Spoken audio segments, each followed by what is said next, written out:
निशुम्भ शुम्भ गर्जनी प्रचण्ड मुण्ड खण्डिनी वने रणे प्रकाशिनी भजामि विन्ध्यवासिनी।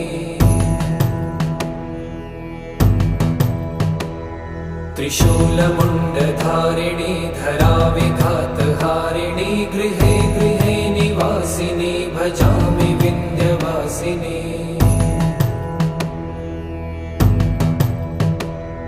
दरिद्र दुःखहारिणी सदा विभूतिकारिणी वियोग शोकहारिणी भजामि विन्ध्यवासिनी।